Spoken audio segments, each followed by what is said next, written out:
name's Scott Peck. I'm the Deputy Chief Administrative Officer and Director of Watershed Management Services with the Hamilton Conservation Authority.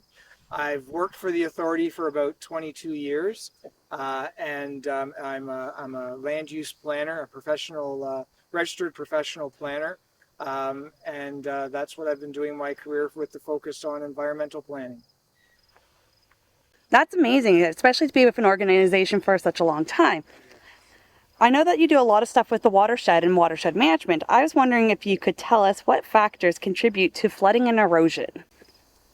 Well, that's a bit of a tricky question because there's so many things that contribute to flooding and erosion. Obviously, kind of the rain and snow melt are your biggest contributors, but a lot of it also kind of relates to the urban built form, the rural nature of the areas, how much natural vegetation is on the landscape versus how much of it has been hardened through development, paving, that sort of thing. So really those are all the components of it, but the main driving forces from that flooding and erosion perspective are those the rain events, snow melt events, and increasingly, you will get those thunderstorm events that bring more rain, more intense rain as well. But those are the driving factors. There's definitely a lot of factors that go into flooding and erosion, such as slope and substrate, and all sorts of storm events as well. There's different types of storms, which I think is really interesting. Saltfleet Conservation Area, I know, is built in consideration of this, actually. And it's a wetland that serves multiple purposes that you have described as a three-legged stool, each leg providing a service. A way for the East End to enjoy nature, a way to create natural heritage, and a way to prevent flooding and erosion from a top-down perspective, which will mitigate damage further down Battlefield Creek. Can you elaborate further on Saltfleet and the ideas behind it? Well, as you said, really it is that three-legged stool, that the principles of those three separate areas. First and foremost really is that flooding and erosion control. The wetland that we're at this afternoon is our Battlefield Creek 1. It's on Battlefield Creek.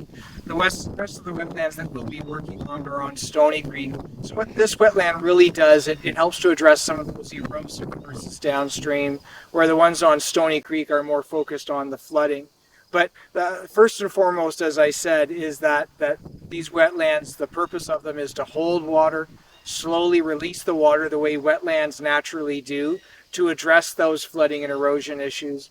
And from the flooding perspective, through the work that's been done, it's identified that we can reduce the risk of flooding on properties and buildings downstream. It's been shown that we can reduce the erosive forces of the water downstream. So that's the one leg. The second leg is that, and you can kind of see again behind me, is that by building the wetlands, by creating the landform and the habitat features in it, is that nature slowly takes over, and you can see the different aquatic plants that are coming, the different wildlife that is here. We have birds, amphibians, even there's fish in here now. And it's an opportunity where you're creating those flood and erosion benefits, but you're also creating these incredible green spaces and the importance of wetlands. And really then that third component is the fact of we're standing on it. This is the trail that will connect the parking lot down to our Tabasco trail that will connect to the other areas, other wetlands that we have for people to come out and experience nature firsthand. And one of the driving forces as well as part of that was to increase our presence within the east end of our watershed. And to date, we've acquired about 316 acres of land that will be utilized for these wetland areas. And so you have those increased green space, the flooding erosion benefits, the natural heritage benefits, and places for people to come out and take a walk and see nature firsthand. And the Saltfleet wetlands are a fairly massive project. I was wondering how much water the wetlands actually contain here. Yeah, that's a really excellent question, and it's a lot of times it's hard to kind of grasp when you look at this just how much water it can hold. So what I've done in trying to communicate that out is that this wetland, the combined between this one and the one that's just to the front of me, it holds approximately 226,000 cubic meters of water. And for the average person, it's like, well, what does that mean? So what we've done is that the way I communicated it is that your average Olympic size or your Olympic size swimming pool has about 2,500 cubic meters of water in it. So really, when you kind of do that, it works out to that these wetlands, the first wetlands we built, will hold about 88 Olympic-sized swimming pools. And then when you have all 4 of the wetlands online, it's up in the 220 Olympic-sized swimming pools. So just to give you an idea of the volume of water that's being held. And it really speaks to the benefits of wetlands. Certainly this is a man-made wetland that is naturalizing. But when you look at wetlands like the Beverly Swamp, Fletcher Creek, those types of the Vine Mount Swamp that's further upstream, those all serve a purpose to hold the water, slowly release it out, and the natural heritage benefits with it as well. So just an idea to kind of give you, when you look at this, you think, wow, that's 88 Olympic-sized swimming pools. That is incredible that these wetlands are able to hold that much water. And just one final question for today. I was wondering if you could tell us one of your favorite moments in nature.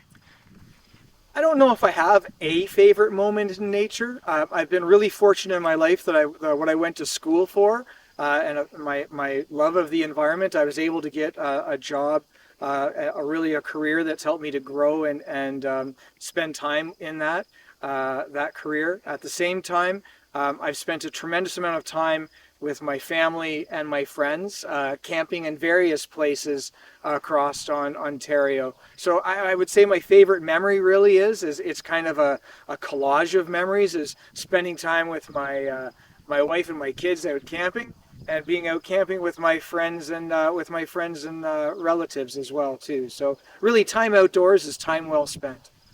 I totally agree with that. I think being able to share nature with people is one of the best feelings you can ever have. Is there any last things you would like to share with us today? No, I just appreciate everybody's interest in this. I've been involved in many projects that throughout my career, and this one certainly has a great deal of support and interest by the public, because I think it really demonstrates the benefits of green infrastructure and natural engineering solutions.